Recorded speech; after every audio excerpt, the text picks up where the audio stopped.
Bueno, muchas gracias a todos, a los que estáis aquí presencialmente, a los que nos estáis siguiendo por el streaming online en chataca.com o en YouTube. Estos son los premios Chataca 2016. Como todos los años, intentamos, bueno, aparte de tener la entrega de premios, de tener esa celebración de la tecnología, intentaremos tener también la parte del debate, ¿no? Cuáles son los grandes temas que afectan, pues, a la tecnología, a la innovación, al futuro, que, bueno, son al fin y al cabo son los temas centrales de Chataca. Hoy tenemos uno que yo creo que es uno de los debates más apasionantes, más interesantes que se puede hacer sobre el futuro de la ciudad, sobre el futuro de la tecnología, sobre el futuro de la movilidad. Esos van a ser los ejes sobre los que vamos a debatir. Hemos traído pues gente que sabe del tema, gente que es muy experta, que está trabajando y que realmente está contribuyendo a construir ese futuro. Y sin más os voy a dar paso, os voy a presentar. Bueno, empezamos por Marta.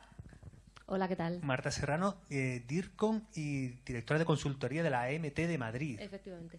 Bueno, os voy a hacer una pregunta a todos, que va a ser un poco la primera, ¿no? Es, ¿cómo veis vosotros, cómo veis cada uno, en el futuro, en los próximos 10, 15 años, el mayor cambio en la ciudad que se va a producir vía la tecnología? Es decir, en la que la tecnología tenga un papel protagonista, facilitador, ¿no?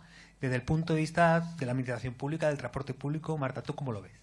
Bueno, yo creo que el principal cambio que debería haber en los próximos años, especialmente en un servicio de autobuses como es el que damos en MT Madrid, es el ir cambiando la oferta para que no sea una oferta estática y que sea una oferta dinámica basada tanto en el conocimiento, en el mejor conocimiento de la demanda existente en la ciudad, como en lo que la gente necesite en cada momento, ¿no? Porque, claro, no es lo mismo un domingo donde no hay partido en el Bernabéu, por ejemplo, que un domingo donde sí lo hay, ¿no? Por poner un ejemplo. Entonces, yo creo que en temas de transporte público y sobre todo en transporte público flexible, como es la red de autobuses, la tecnología va a ayudar sobre todo a eso, a ir hacia un transporte orientado a la demanda, que se llama así. Es una cosa que se está estudiando, se está empezando a poner en marcha. En Madrid todavía no, porque claro, nuestra red de autobuses con 200 líneas y 1.700 autobuses en la calle a diario, pues es mucho más complicado, ¿no? Pero llegará y yo estoy convencida de que la oferta será mucho mejor de lo que es. Vale, pues pasamos de transporte público a transporte privado, porque está con nosotros Pablo Vaquero, que es el gerente de homologaciones de Ford España. Y bueno, parece que en el mundo del coche estáis en plena transformación, en pleno cambio, y que bueno, os va la vida en ello adivinar cuál va a ser el gran cambio de la tecnología en el motor y la ciudad, ¿no? Sí, efectivamente así es. Contestando un poco a la pregunta primera que hacías, yo no soy ningún experto en urbanismo, como bien has dicho al principio, pero veo que quizá los cambios más radicales no se van a dar en las estructuras de las ciudades, porque por razones obvias de preservación del patrimonio histórico, etcétera, las almendras centrales no van a cambiar mucho. Lo que sí va a cambiar rápidamente, entendemos, es la utilización que se hace de las vías, de las calles, ¿no? Y en este sentido, pues la utilización compartida y eficiente del vehículo privado, pues tiene muchísimo que aportar, ¿no? El carpooling, car sharing, lanzaderas on demand y todo ese tipo de iniciativas en las que la mayoría de los fabricantes que queremos seguir en este negocio en los próximos años estamos metidos, pues tendremos mucho que aportar y desde luego Ford está en ello, con muchas iniciativas de conducción semiautónoma, conducción autónoma y otras que ya iremos desgranando, pero no quiero robar tiempo a mis compañeros.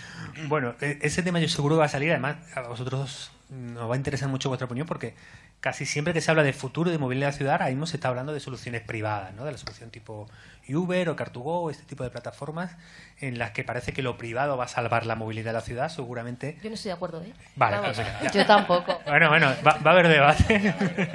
Eso es seguro. Pasamos a Enrique Martín, porque hay otra parte tecnológica de la ciudad, que es la de Smart City, que es realmente tu puesto, es responsable de Smart Cities en Vodafone España. ¿Cómo lo veis desde la óptica, bueno, de la teleco, de la conectividad, esa parte del futuro de la ciudad? Al final vemos que todos los coches van a estar conectados, igual que ya todas las personas estamos conectados, pues todos los coches estarán conectados, pero no solo vaya más allá de los coches, empiezan las cosas a estar conectadas. O sea, dentro de unos años, pues básicamente vemos que habrá que conectar no solo personas, como ya es habitual, ¿no? Primero con voz, luego con datos, habrá que conectar coches autónomos que hablen entre ellos, que se comuniquen, que antes de que se coordinen, que generen información, y esa información la podemos utilizar pues para abrir el transporte y que vaya de una manera más ágil o para ofrecer datos y servicios, ¿no? Con lo cual vemos que la conectividad de estos equipos pues va a abrir un amplio amplias oportunidades en el mundo de desarrollo de software, desarrollo de hardware, ¿no? Empezar Bueno, es muy interesante y va a conectar mucho con lo que nos diga Héctor. Héctor Sánchez, el CTO de Microsoft España. Y bueno, yo creo que parte del debate con la Smart City ya no es el concepto, sino el valor real, ¿no? Porque se ha convertido un poco en una buzzword en la que se merodea mucho, pero al final, ¿qué servicio ha mejorado la vida de la gente? Os anticipo que me gustaría que fuera uno de los debates, pero Héctor, no quiero cambiarte la pregunta, no quiero hacerte el truco. ¿Cómo lo veis desde Microsoft? Yo creo que lo más relevante, lo que realmente puede ser una antes y un después en la evolución también de las ciudades, tiene que ver fundamentalmente con el dato, con la información, y porque además es la base en la cual luego el resto de servicios van a poder gestionarse, van a poder optimizarse, son la base de toda transformación digital. Al final, la palabra transformación digital, que parece que solo aplica a empresas, organismos, etcétera, la ciudad es un organismo totalmente, es un ente al cual se le puede aplicar también ese proceso, con algunas diferencias, ¿no? Porque ahí sí que tienes que tener en cuenta lo que es ya la relación con los ciudadanos, el empoderar realmente a los trabajadores públicos de esa administración municipal para que tengan capacidades, para que tengan medios para ofrecer ese tipo de servicios tecnológicos. Tiene que ver con las propias operaciones realmente de la ciudad y con su funcionamiento más coordinado, como hablamos de los temas de automoción, energía, etcétera. Incluso la ciudad, cuando consigamos que sea realmente un entorno digital como plataforma de empoderamiento, de emprendimiento, porque son capacidades que realmente hay mucha gente que puede realizar aplicaciones una vez que se tenga acceso al dato. Para mí lo más importante, y aquí no sé si luego tendremos más oportunidad de hablar sobre este tema, tiene que ver con el dato tanto estructurado, no estructurado, los entornos de Big Data, Open Data, las políticas públicas de Open Data, acceso abierto a datos, me parecen fundamentales para realmente crear valor sobre esto. Pero bueno, no quiero tampoco anticipar. Bueno, seguro que van a ser tema. La privacidad y la seguridad en ese entorno yo creo que también va a ser un tema. Y bueno, conectando con administraciones públicas y lo que puede hacer la administración, pues tenemos también a Pedro Álamo, que es el que para administraciones públicas de Huawei España. Bueno, en términos de infraestructura supongo que tenéis una visión ya muy adelantada de cuáles son los planes, ¿no? Sí, completamente. Lo primero, muchas gracias por la invitación, de darnos la oportunidad de poder estar aquí hoy compartiendo con todos vosotros nuestro punto de vista. Y hombre, yo creo que en el tema sobre todo relacionado con las Smart Cities, llevamos ya muchos años hablando de Smart Cities, hay muchas ciudades en España que ya tienen entornos avanzados, pero yo creo, respondiendo a la primera pregunta de cómo veíamos el entorno de aquí a 10, 15 años, que esto de las Smart Cities empieza ya a ser una realidad. O sea, hay ya determinadas ayudas por parte del Estado, sobre todo por parte de Red.e, que van a facilitar que ciertas ciudades desarrollen sus proyectos de Smart City. Nosotros, evidentemente, Huawei es un proveedor de tecnologías de las telecomunicaciones, es un proveedor de infraestructura. Entonces, consideramos que para todo el desarrollo de las Smart Cities, evidentemente, las infraestructuras de telecomunicación son básicas. Y luego, sobre todo, evidentemente, como una parte de la Smart City, el tema del coche conectado. O sea, para nosotros es una parte muy importante y fundamental porque proveemos esa infraestructura de comunicación desde el coche con el exterior, entre máquinas y luego desde el coche con el interior. ¿Vale? Bueno, hablando de coches, Pablo Ibáñez, editor de Motorpasión, también de chataca.com. Bueno, Pablo, tú vives de escribir sobre esto. Bueno, ¿qué nos puedes decir? ¿Tú qué ves? Lo que tenemos que tener presente es que los diversos estudios y estimaciones muestran que en las próximas décadas vamos a tener un planeta con cada vez más población, que además va a estar cada vez más concentrada en torno a las grandes ciudades. Entonces, el problema y la evolución a la que no puede escapar la ciudad es a intentar gestionar cada vez más gente, más transporte, más tráfico, más consumo de energía y de recursos, y tiene que hacerlo de una manera que sea sostenible y que sea más eficiente. Entonces, las nuevas tecnologías pueden ayudar, por ejemplo, en el ámbito del automóvil, a intentar que los flujos de tráfico, con el control de los semáforos, con los coches que se comunican entre ellos, incluso los ciudadanos, los peatones, que también pueden llevar un módulo de comunicación, todas las nuevas tecnologías pueden ayudar a que esa gestión de cada vez más vehículos, más personas dentro de la ciudad, se pueda producir y no colapse la ciudad. Esa viene a ser la clave, ¿no? El intentar que las ciudades sigan siendo sostenibles, ¿no? Bueno, y sobre gente que se mueve en ciudades, Analia Plaza, que es periodista, es manager de Citymapper, probablemente la aplicación más usable para moverse por la ciudad, si me lo permites, más o menos. Vale, bueno, ¿cómo lo veis de vosotros que estáis construyendo la solución para que la gente se mueva en la ciudad? Hola. A ver, lo que te puedo contar, lo que he visto en 2 años y medio haciendo Citymapper, por ejemplo, es que cada vez hay más opciones, ¿no? Entonces, aquí tenemos gente del transporte público, gente de los coches y que quiere hacer car sharing. En 2 años y medio en Citymapper en Madrid hemos visto que han empezado Bicimad, por ejemplo, que eso no existía antes, ha empezado Car2Go, que eso tampoco existía antes, y vino Uber también. Entonces, en 2 años y medio hemos ido añadiendo todas esas opciones. Entonces, de aquí a futuro entiendo que cada vez va a haber más opciones. Y por otro lado, como ha dicho él, a más opciones, también más datos, más necesidad de que esos datos sean abiertos para que aplicaciones como nosotras podamos jugar con ellos, meterlo en el algoritmo y dar al usuario las mejores opciones combinándolo todo. Entonces, para mí la inteligencia y las Smart Cities va un poco hacia eso. Si cada vez hay más opciones y cada vez esas opciones y las propias ciudades suministran más datos, cada vez podemos dar al usuario opciones combinadas para moverse, ¿no? Vale. Bueno, han surgido varios debates, creo bastante interesantes a priori, y bueno, si os parece, por favor, interrumpiros, interrumpiros.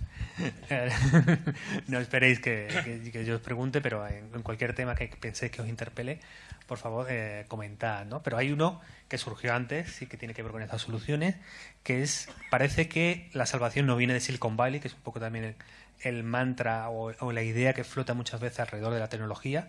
Va a haber una solución tecnológica de ámbito privado, con inversión de capital, que va a solucionar el problema, ¿no? Tenemos el caso de Uber, pero tenemos otro tipo de soluciones, como puede ser la de Cabify, Car2Go, etcétera. En el mix de cuánto tendrán que decir las empresas de coches y las empresas de coches que construyan servicios y el transporte público, ¿quién creéis que va a ser la llave de la solución a la movilidad de la ciudad? En tanto en cuanto que, bueno, siempre se presume que lo público es como más estático y menos dinámico, ¿no? Bueno, si tengo que hablar yo, que vengo de lo público, ahora mismo la llave de la movilidad en la ciudad es lo público. Quiero decir, ahora mismo el transporte público es lo que mueve Madrid, somos un 40% del reparto modal y eso es así, frente a un 29% del coche, ¿no? Entonces, cuando me hablas en un futuro cuál va a ser, es que ya es el transporte público, para empezar. Sí que es verdad que nosotros tenemos unas dinámicas que son más complicadas que el sector privado, pero por otro lado son mucho más estables y dan más seguridad a la gente, ¿no? Yo creo que ahí jugamos, ¿no?, con otras ventajas. Y de todos modos, yo creo que uno de los retos del transporte público precisamente es adaptarse, y sobre todo del transporte público en superficie, dentro de lo que comentaba mi compañero acerca de que las ciudades van a cambiar, ¿no? Que ya se está hablando cada vez más de restricciones al vehículo privado, de cambiar la sección de las calles, ¿no?, de reducir carriles, de ampliar aceras, y entonces en eso el transporte público sigue siendo lo más eficiente, evidentemente.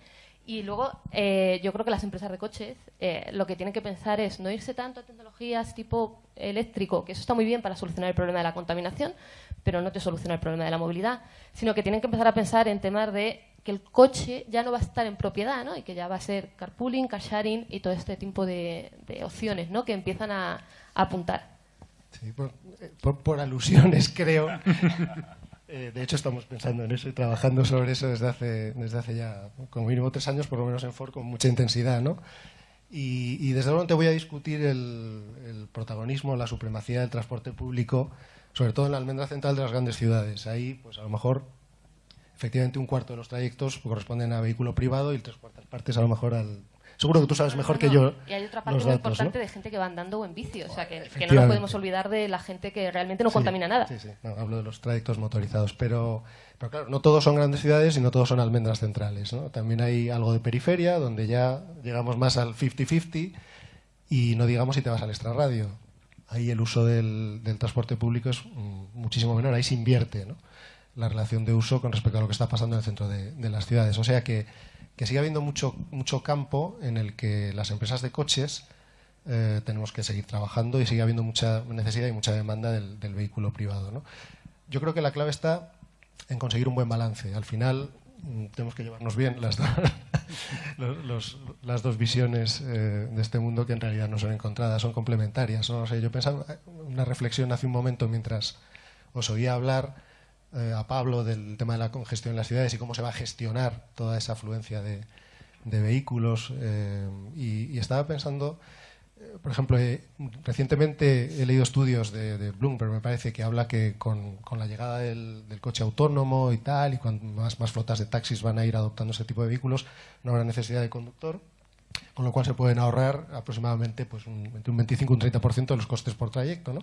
A medida que todos estos costes bajan y los costes del car sharing, carpooling, etcétera, etcétera, que se van a ir pareciendo cada vez más a cero, va a haber mucha más utilización, mucha más demanda de este tipo de servicios, como mi amiga, de cuyo nombre me he olvidado, perdóname, estaba diciendo antes. Si tú piensas, por ejemplo, que el metro de Londres está transportando más de 400 millones de personas al año y que esas personas pueden empezar a pensar en utilizar estos servicios de superficie, tendremos que ir pensando en tener un buen balance entre nosotros para saber qué vamos a hacer cuando toda esta gente aflore a la superficie a utilizar estos servicios. Es muy interesante ese punto. Es decir, ¿pensáis lo demás que puede haber una inversión? Es decir, que el coche de repente vuelva a ser pues más competitivo que el transporte público en situaciones en que el transporte público ahora es mejor. A ver, yo no soy experta y Marta lo sabrá mucho mejor que yo, pero creo que no cabe ninguna duda de que un tren transporta muchísima más gente y más rápido que un montón de coches, ¿no? O sea que ahí creo que no hay duda y que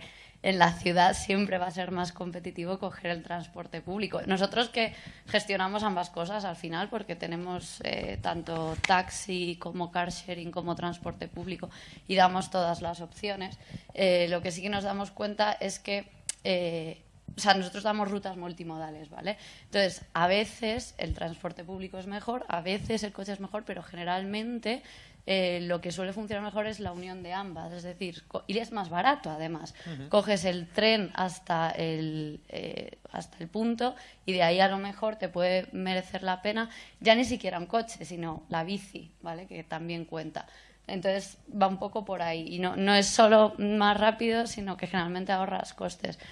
Pero a nivel de transporte de personas, y Marta lo sabrá mejor, creo que nada va a batir nunca a un metro, a una línea 1 transportando a 13.000 personas, o no sé cuánta gente a la hora. Eso. Yo creo que hemos llegado al límite, pero ya es una experiencia personal, ¿no? De todas las mañanas vas a trabajar, yo pues me tengo que meter en la M40, miro a mi alrededor, esto es un gran parking, estamos todos parados, hay una persona en cada coche. Y esto no hace más que crecer, crecer y crecer. Además, estos días que ha hecho buen tiempo, miras al fondo, te alejas de Madrid, ves la boina y dices, bueno, o sea, es blanco y en botella, esto no puede. ¿Qué aspectos realmente se pueden...? El debate entre si público o privado tampoco... Es que es una cooperación permanente, o sea, es que tiene que ser mutua. No veo ni que uno solo pueda resolver esos problemas, ni el otro sin el uno. O sea, realmente es un equilibrio que me parece fundamental. Yo no entraría si uno es más importante o más relevante o quién puede aportar más solución. Lo que sí es cierto es que en cualquiera de los casos lo que es inteligencia, y lo has comentado tú antes también, inteligencia al respecto de datos, información, para que se puedan poner iniciativas. Si no se sabe lo que pasa, y esos son datos, son sensores, son cosas que hay que gestionar, hay que sacar inteligencia sobre ello. O sea que no habría opción a temas de compartición de coches, no habría plataformas que realmente permitan este tipo de soluciones. Desde luego yo las veo como imprescindibles. Y creo que estamos lejos, porque realmente ahora mismo hay muchos temas, incluso de política, o de la propia política de la administración, impide muchas veces a lo mejor pues la facilidad para abrir datos. La apertura de datos me parece fundamental. Hay cosas que hay que avanzar, ¿no? A ver, yo cuando hablo de datos no hablo de Big Data, hablo de Small Data, si me apuras, que es dato estructurado de transporte. Y ahí, por ejemplo, te puedo decir que la MT, por ejemplo, lo tiene abierto desde 2008. Sí, desde hace ya muchos años. O sea, es pionera en España y lo hace muy bien. Otras administraciones en Madrid quizá no tanto, ¿no? Pero en Barcelona está muy bien también, por ejemplo, y en el resto de ciudades de Europa te podría decir que está muy bien. Londres es la pionera en todo esto. Quiero decir, no estamos tan lejos. Luego hay muchas ciudades innovando en otro tipo de dato y ahí es donde muchas agencias de transporte y tal podrían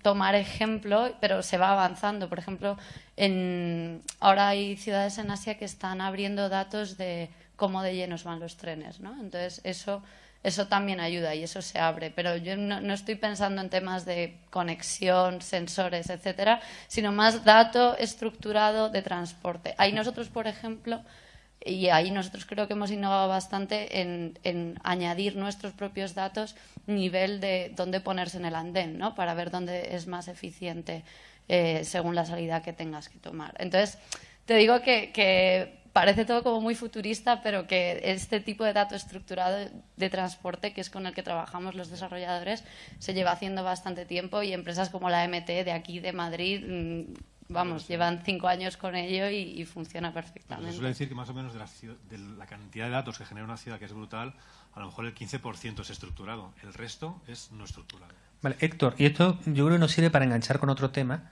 que es, bueno, habéis dibujado un poco la esperanza puesta en la Smart City, ¿no? Pero hay dos variables que al final no suelen ser tan evidentes. Una es servicios y valor real, que puede ser muy percibido, sobre todo en unos tiempos que, bueno, económicamente parece incluso a veces, ¿no? La ciudadanía puede pensar que es frívolo sensorizar una ciudad frente a otras necesidades. Y el tema de la seguridad, ¿no? Porque aquí flotan los datos, flota el Big Data, y de repente, bueno, los patrones de movimiento míos por la ciudad pueden dibujar mi clasificación política, sentimental o de cualquier otro tipo. Tanto Vodafone como Microsoft como Huawei, me gustaría que intentáramos jugar con esta doble pregunta, ¿no? Valor real que pueda percibir, ¿no?, la ciudadanía a día de hoy, y el tema de seguridad.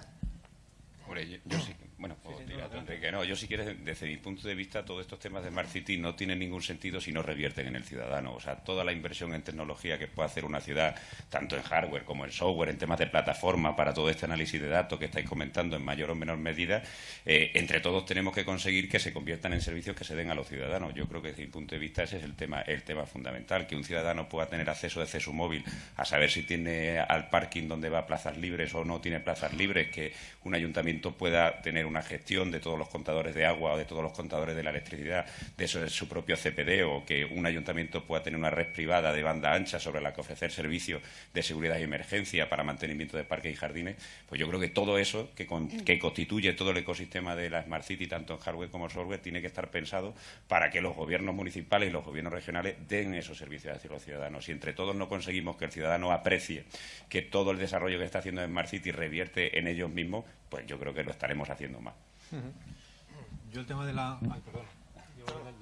Yo iba a coger la parte de la pregunta, la parte de la seguridad. Bueno, además lo hemos visto hace poco, hace 3 semanas. Hemos visto cómo además Internet se ha caído. No, Internet no se ha caído. Lo que ha habido además es que concretamente determinados elementos, además pertenecientes al tema del IoT, que tiene mucha relevancia en esta conversación, han sido los que no tienen, claro, cuando hablas de un router de tal cual tecnología, etcétera, puedes pensar que quien está detrás suele ser una empresa experta en tecnología que sabe de lo que hace, más o menos, de seguridad, etcétera, pero en el mundo de los sensores, en el mundo del Internet de las cosas, la ciberseguridad no existe en el desarrollo. No existe. ¿Por qué? Porque si un dispositivo cuesta 2 euros, tal como está hecho, y tienes que añadirle un análisis de desarrollo seguro de código, de análisis, etcétera, para evitar que sea fácilmente hackeable, pues a lo mejor cuesta 5. Eso ya no es viable a lo mejor en una sensorización de miles de equipos. Y esa es una realidad, es un auténtico riesgo. Cantidad de equipos del entorno del IoT que forman parte de la estructura de un entorno inteligente que no están protegidos y que además ya se ha demostrado incluso como una prueba de concepto. Todo el mundo habla de este ataque como es una especie de prueba de concepto para alguien diciendo, ojo, que yo tengo... Esto me quedo así. Sí, ahora. Ojo que tengo el switch de Internet, que esto lo puedo echar abajo. Entonces, el tema de seguridad no es, hay que enfrentarlo de forma muy directa y real, porque es que está ocurriendo. El pensar que tú no eres objeto, ¿quién se va a meter con mis líneas de autobuses? ¿Quién le puede? O sea, la seguridad por ocultación o por... Es que no vale, es que eres objetivo, lo sepas o no, con lo cual esos criterios, es duro a veces decirlo, pero es que hay que obligar a que se implementen, porque detrás de ese tipo de cosas hay muchas veces infraestructuras que a veces son críticas. En Ámsterdam el año pasado se entró en lo que es el control de los canales, una ciudad que estaba bajo el nivel del agua, un ataque en esas características de abrir 2 o 3 compuertas mal abiertas, pues es un problema realmente de infraestructura crítica y muy relacionado. Y eso nos lleva, es decir, el valor que ofrece a día de hoy sensorizar, montar una Smart City, da un retorno lo suficiente como para asumir este tipo de riesgo que se intenta minimizar, pero nunca es cero. ¿Cómo lo planteáis? Yo al final veo la seguridad desde el punto de vista, ¿no? Una seguridad que yo creo que a ninguno nos gustaría que nuestras comunicaciones privadas alguien accediese a ellas, ¿no? Que es la seguridad básica. Tú quieres que cuando tengas una comunicación que alguien, sea con un sensor, sea con tu caldera, sea con tu elemento, sea privado. Y si tú quieres que esa comunicación sea ahí, yo creo que las redes de comunicación estamos trabajando y están dotadas de la seguridad para evitar ese tipo de elementos. Ya ven de fábrica y digamos... Es algo que obviamente, como todo, nada es seguro 100%, pero la seguridad está incluida, ¿no? Y otra cosa, yo vería la seguridad desde el punto de vista más como privacidad, ¿no? Privacidad que ahí yo lo veo como una negociación personal. Cada uno al final tiene que decidir y tiene que tener la potestad de poder decidir, ¿no? Elegir, elijo o no elijo, ¿no? A mí hay servicios que ofrecer mi localización a cambio de un servicio, a mí me interesa. Yo ofrecería mi localización si me evitan estar en la M40 todos los días 20 minutos atascado, ¿no? Si alguien me da una ruta óptima, un elemento óptimo, yo negocio y localízame, tenme localizado. Y si además me dices, me conoces como mis hábitos y me das recomendaciones que me hacen ser mucho más eficiente, yo compro en ese sentido, ¿no? Ahí ya es una decisión personal. Luego, cuando te pasas a plataformas agregadoras de Smart City, pues al final, obviamente se puede hacer muchísimas cosas con la información, ¿no? Con la información, todos los coches a partir de determinado momento van a venir con una comunicación, van a estar comunicados, ¿vale? Todos los activos de la ciudad van a estar comunicados. Esa información se puede utilizar, obviamente. Cuando empiezas a pedir el permiso ya, cuando es título personal, tiene una connotación, ¿no? Te estoy localizando a ti, Antonio. Pero cuando es un coche, está localizando un coche. Puede ser el coche de Antonio, pero tiene un cierto matiz, ¿no? Que quizás seamos todos un poco más permisivos a la hora de localizar nuestro coche a cambio de servicios, como que evitemos los atascos, ¿no? Ese tipo de negociación yo la veo como una negociación personal. Vale. Bueno, yo creo que hay una parte personal, pero yo creo que también se está viendo una tercera vía, ¿no? Que es alrededor del Big Data, en qué patrón o en qué perfil te segmenta quien tiene los datos. Es decir, tú además puedes hacer una tercera vía que es, voy a segmentarte por tu ideología porque te localizo donde había manifestaciones de un determinado corte político, o entras en tu movilidad, entra en el patrón de los que tienen más de una pareja. Es decir, eso podría llegar a suceder y no parece que esté en nuestra potestad hacer el switch on, switch off, sobre todo si digamos todo está súper, ¿no? Sensorizado, ¿no? Pero bueno, no quiero alargar mucho ese debate, no quiero meterte en ese jardín, pero sí quería recuperar una mesa y quería empezar por ti, Pablo, que creo que a Motor Pasión le vamos a llamar Movilidad Pasión a partir de ahora, creo. Vuestra mesa. Bueno, hay una parte que yo creo que es muy interesante que la gente se pregunta mucho, que es la parte, bueno, volviendo un poco al tema del coche y el tema del motor, que es el fin del coche de propiedad, o al menos la crisis del coche en propiedad, porque bueno, eso industrialmente, además un país como el nuestro, fabricante, exportador, le interesa mucho. Es decir, esto es una corriente que va a ser dominante, va a significar que se van a vender menos coches, vamos a un mundo en el que todo es servicio, como ya es el transporte público. ¿Por dónde creéis que van a ir los tiros? Lo primero que hay que tener en cuenta es que la gente va a seguir queriendo tener coche en propiedad. Y hay varios estudios y las marcas de automóviles son las primeras que quieren saber si van a tener un futuro vendiendo coches o no. La gente quiere seguir teniendo coche. Lo importante es que hay que racionalizar el uso del coche. En algunas partes los que vivan... No, es la verdad. O sea, cuando hablamos de automóvil... Pero no todos, parece. No todos. Pero cuando hablamos de automóvil hay gente a la que no le gustan los coches. Hay gente a la que le apasionan los coches. Ahora, en una gran ciudad como Madrid, por ejemplo, o en una gran ciudad como Barcelona, Londres, París o Roma, pues tienes que racionalizar el uso que tú le vas a dar al coche. Quizás el coche sirva para aquellas personas que no tengan una buena comunicación en transporte público. Yo hace unos días hice una ruta de Alcalá de Henares a Alcobendas en transporte público de 2 horas y 10 minutos, que en coche hubiera hecho en tan solo 32 minutos. Entonces, para algunas personas el coche podrá seguir siendo una solución de movilidad, para otras no, porque el transporte público, el metro, el tren, será la única solución. Podemos pensar en Tokio. La cantidad de gente que hay en Tokio se mueve gracias al transporte público. Perdón. El futuro va a tener que ser soluciones varias. Entonces, los fabricantes también lo están viendo, ¿no?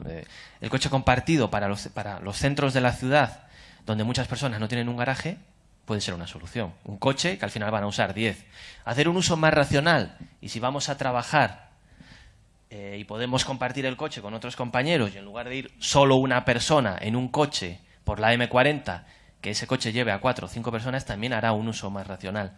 Las estadísticas lo que muestran y los estudios es que va a seguir habiendo más automóviles en el planeta, que se van a seguir vendiendo coches y que la gente, mientras se los pueda pagar, va a seguir queriendo comprar coches. Bueno, nos quedan 10 minutitos. Sabéis que estas mesas están siendo un poco flash por el horario que tenemos, que vienen otros compañeros, pero sí os plantearía hacer una última ronda con a lo mejor un tema que os interpele más directamente cada uno según la parte que lleváis, ¿no? A mí me interesa mucho un tema con la parte pública, que es, ahora que BlaBlaCar está ahí en juicio, ¿cómo o por qué no hay respuesta desde lo público a necesidades que estas plataformas están viendo, ¿no? Que están articulando, ¿no? Hablo de BlaBlaCar como se puede hablar de Cabify o de Car2Go. ¿Pensáis que a eso, que a lo que está respondiendo ahora mismo plataformas centralizadas, privadas, se debería o se podría responder desde lo público? No sé muy bien qué significa responder desde lo público. Entiendo que estás pensando en adaptar las leyes y no tanto en que nosotros tengamos una compañía de taxis como es Uber, ¿no? Entiendo que vas más por ahí. El problema ahora mismo de BlaBlaCar o de Uber es que incumplen la ley de ordenación de los transportes terrestres. O sea, no es una cuestión, es como tú te pones a operar con un tipo de esquema que no cumple la ley del país, ¿no? Pues bueno, pues entonces eso al final te va a traer problemas. ¿La ley se puede adaptar? Pues imagino que se puede adaptar. Es una ley del Ministerio de Fomento y no es una cosa que sea del Ayuntamiento de Madrid, va mucho más allá. Pero es que además yo creo que la ley lo que está pensado es que sea garantista. O sea, tú para transportar personas necesitas una cualificación, no puede ser cualquiera.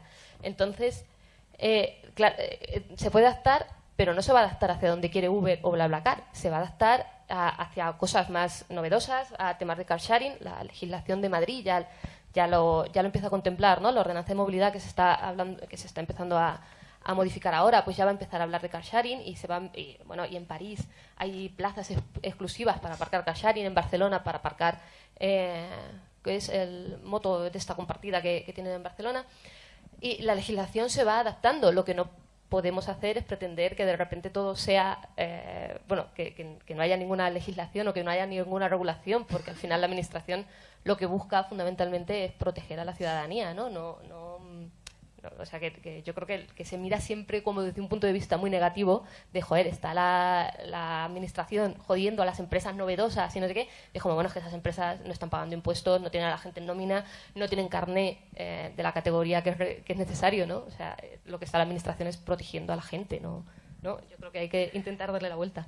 Creo que vamos a tener un debate aquí de otra hora. Le voy a decir a los de la mesa siguiente que no vengan. No, pero bueno, ha quedado clarísimo tu punto de vista. Bueno, desde el punto de vista de Ford hay un tema que es, bueno, eres un fabricante de coches, ¿qué hace? Si me pongo a montarse un servicio, repienso el coche por completo para cuando sea autónomo, le hago 100 llaves al dueño para que las pueda compartir por ahí y hacer un car sharing yo con mi flota. ¿Cuáles son las ideas y por donde pensáis que tenéis que tirar un fabricante? Todas a la vez y ya están pasando. Además, efectivamente estamos trabajando en coche autónomo, como muy bien has dicho, estamos hablando en car sharing, estamos hablando en temas de, okay, es una palabra que no me gusta nada, multipropiedad, ¿no? Hay una especie de leasing compartido, nosotros hemos empezado en Texas con una aplicación que se llama Ford Credit Link, donde ya grupos de gente puede compartir incluso la propiedad del coche, ya no solo el uso, son los gastos asociados al mantenimiento, etcétera, etcétera. O sea, estamos en todos esos campos ya jugando y además bastante avanzados. Los demás también se mueven en ese sentido. A mí, desde el punto de vista de los fabricantes, lo que me preocupa, volviendo a la pregunta original que querías hacer en esta ronda, es quizá la diferente velocidad a la que van los organismos públicos, porque eso es lo que puede frenar la aplicación de todos estos avances que estamos haciendo en el territorio de la movilidad, ¿no? Por ejemplo, infraestructuras como puntos de recarga, cosas muy obvias y muy físicas que no avanzan a la velocidad que deberían y que están frenando nuestro progreso, ¿no? Y luego los temas morales, que eso es otro campo, los temas morales o legislativos, ¿no? Donde el regulador tiene mucho que decir. Es decir, podemos poner coches autónomos en la calle en menos de 10 años. El problema es qué va a pasar, por ejemplo, con accidentes de esos coches. ¿Qué va a pasar cuando, un ejemplo muy idiota, a lo mejor un coche en el que viajan 4 o 5 personas tenga que tomar una decisión para evitar una colisión en la que pueden morir esos 4 ocupantes, tenga que desviarse del rumbo y atropellar a un peatón? ¿Matas uno o matas a 5? ¿Cómo se programa el código en ese coche? ¿Qué tiene que hacer? No hay legislación sobre esto. Esto es un ejemplo muy tonto y muy extremo, pero bueno, como eso hay 24 cosas diferentes de las que podía hablar, ¿no? En materia legislativa, incluso en materia de seguros. Se están haciendo experimentos y conecto con el tema del manejo de datos y la transferencia de datos. En compañías de seguros inglesas, la Asociación de Aseguradoras Inglesas ya está pidiéndonos a los fabricantes que pensemos en cómo les vamos a transmitir una serie de datos de utilización, pero muy, muy prolijos y muy detallados, de los coches autónomos, porque claro, ellos tienen que saber 30 segundos antes de la colisión y 15 segundos después de la colisión qué ha pasado con ese coche, quién no estaba conduciendo, estaba en modo autónomo o estaba en modo manual, quién es el responsable, van a ir contra el fabricante del coche, si estaba en modo autónomo van a ir contra el conductor, en fin, esos dos campos del avance de la legislación y el avance de las infraestructuras quizás es lo que más nos preocupa en este momento. Perfecto. En Vodafone yo creo que estaréis en otra película muy diferente, pero nos interesa mucho la parte en que, bueno, ¿cuáles son las razones hoy día para entrar en el tema de Smart City, ¿no? Porque ha habido una primera generación, pero ahora, bueno, ya yo creo que ha habido una parte también de crisis del primer concepto inicial o de crítica o de aprendizaje del primer concepto inicial y ahora viene como una segunda generación. ¿Cuáles son las razones por las que hoy merecería la pena entrar en ese concepto? Nosotros creemos que al final la Smart City debe de resolver problemas, ¿no? Es decir, no es al final si quiero un coche o quiero 100 coches, ¿no? Quiero un coche, cuando voy al campo quiero un coche de campo, cuando voy en transporte a lo mejor quiero una moto o a lo mejor necesito un autobús y que me conduzca alguien, ¿no? Al final yo creo que la gente ya no compra taladros, compra agujeros, ¿no? Al final yo creo que lo que queremos es el servicio final, ¿no? Desde ese punto de vista es un poco lo que nos está inspirando pues dentro de nuestro proyecto de Smart Cities que se llama Vodafone Ciudad Conectada, que básicamente lo que queremos es ofrecerles una plataforma a las ciudades que les permita responder a preguntas como si no está el contenedor lleno, no recojan la basura. Si no hay gente en las calles, no enciendan la iluminación, ¿no? Si no hay gente en los colegios o en los edificios públicos, apagan las luces, ¿no? Al fin y al cabo es más esa filosofía de compra el agujero, no compres el taladro, porque el taladro ya lo ponemos nosotros. Nosotros dotamos de una plataforma que te permite tener información. ¿Cómo tenemos información?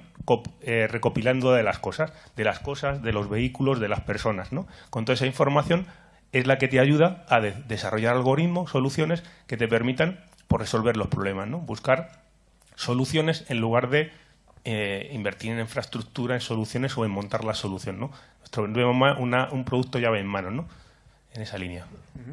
Bueno, Héctor, te han hecho un pase de gol, porque ahora el software entra y hace cosas, ¿no? Sí, no, bueno, yo creo que ya no es solo un tema de software, que también realmente es pensamos desde Microsoft, que es uno de los motores fundamentalmente de la tecnología, pero yo creo que y aplica a Smart City, se aplica a muchos entornos. Estamos viviendo, es un momento apasionante, porque estamos viviendo un momento de auténtica disrupción tecnológica, brutal, en todos los ámbitos. Cuando hablamos se suele hablar, y además es que yo lo veo cada día, y tengo una experiencia de esta misma mañana, que el 40% de los empleos que van a existir dentro de 5 años hoy no existen, no se conocen siquiera. ¿Por qué? Porque tienen que ver con esa disrupción tecnológica adaptada a todos los ámbitos, a muchos ámbitos, y al de las ciudades igual, o especialmente. Yo estoy seguro que será el tema de si Uber, por ejemplo, si Uber sí, Uber no, dentro de 5 años va a ser una conversación del pasado. O sea, estoy convencido de que hay cosas que no se le pueden poner puertas al campo, y hay profesiones, hay entornos que van a mutar, van a cambiarse unos por otros. Yo esta mañana estaba haciendo pruebas con el Skype Translator, por ejemplo, pues un entorno de traducción simultánea, según estás hablando por Skype, con la persona que tienes al otro lado. Digo, ¿cómo va a afectar esto al mundo del tema de traducción? O sea, ¿lo va a afectar? ¿Va a desaparecer? No, lo va a cambiar. Entonces, hay muchísimos ámbitos de disrupción tecnológica que tenemos que tener en cuenta que en las ciudades se van a aplicar. Y como un sustrato a toda esa disrupción tecnológica, mi punto más importante es el uso de los entornos, las plataformas inteligentes. Tenemos que hablar de machine learning, tenemos que hablar de inteligencia artificial, que son cosas que no son ciencia ficción, que las tenemos al alcance de plataformas y de servicios que se están ofreciendo ya y se están utilizando en los entornos de cloud computing. O sea, yo no hablaré de Smart City as a Service, pero casi. Hay formas y capacidades que están al alcance de cualquiera, que no tienen que sonar a ciencia ficción, insisto, y que realmente se están utilizando para análisis predictivos, algoritmos, etcétera. Y yo creo que cuanto antes estemos metidos en esa línea, en esa dinámica, pues más competitivos vamos a ser nuestra ciudad, que es de lo que se trata, ciudades más competitivas. Perfecto. Pedro, tú que trabajas con administraciones públicas, ahora se están tomando muchas decisiones. ¿Cuáles serían las más acertadas a la hora de hacer esa sensorización, montar esa infraestructura de cara a, bueno, no poner un parche ni ponerse el check de ya soy Smart City, sino tener un proyecto pues con futuro?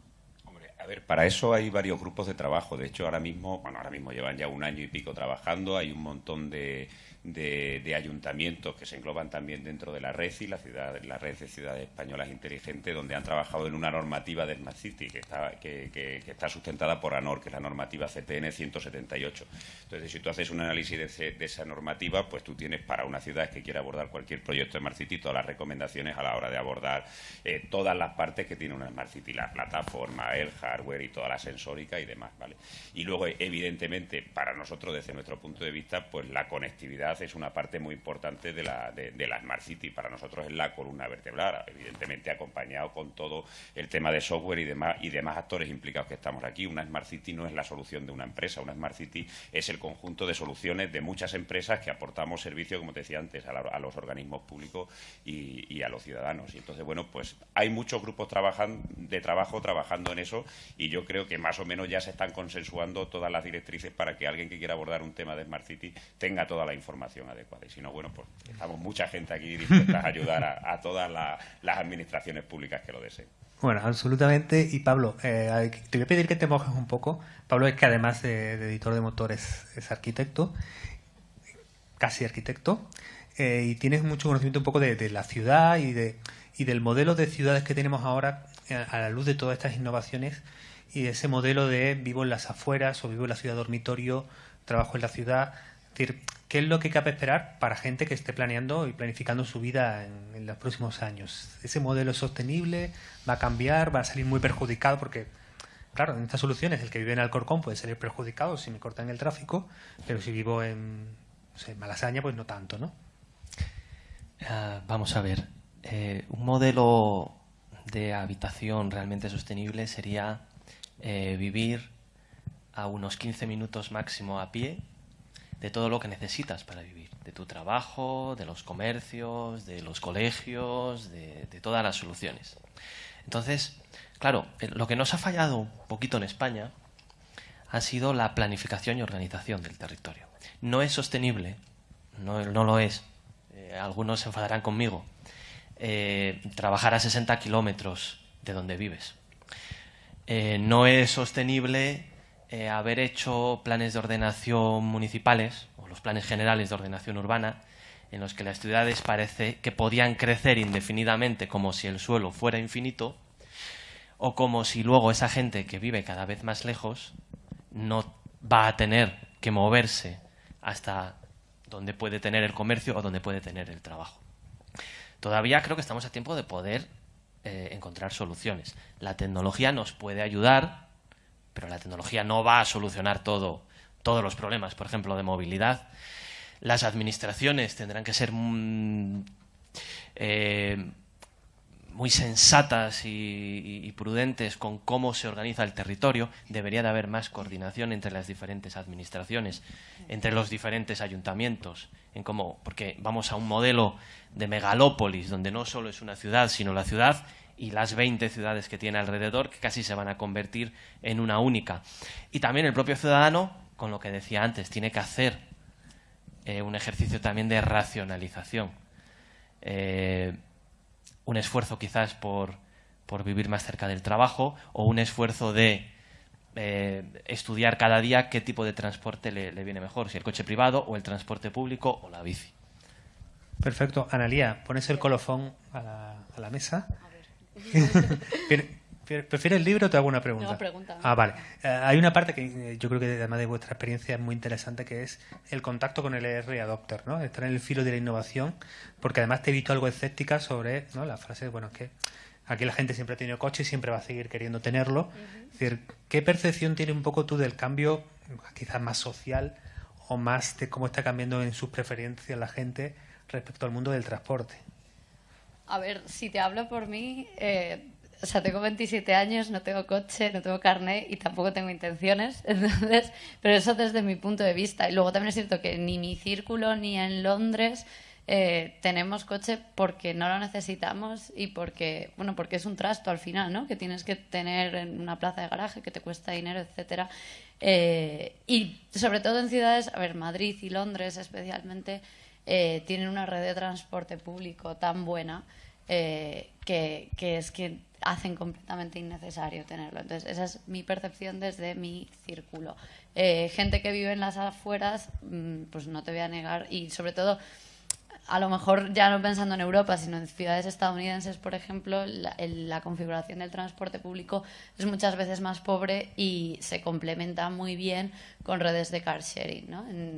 Por lo que tengo entendido, donde mejor funcionan estos modelos, los Uber, Car2Go, etcétera, es en ciudades que tienen una red de transporte público que está bien, que no es la de Londres, por supuesto, pero que está bien, y ahí pueden complementar muy bien, porque si el transporte público no existe, tú vas a seguir queriendo un coche en propiedad, ¿no? Porque no hay otra opción. Si tienes una red que está correcta, la puedes complementar también con servicios de coche compartido. Ahora, lo del coche en propiedad me sigue pareciendo un recurso que no es eficiente del todo, ¿no? Sobre todo porque el 90% del tiempo está parado y ocupa mucho. El 97% del tiempo el coche está parado. Yo estoy totalmente de acuerdo, pero solo una puntualización.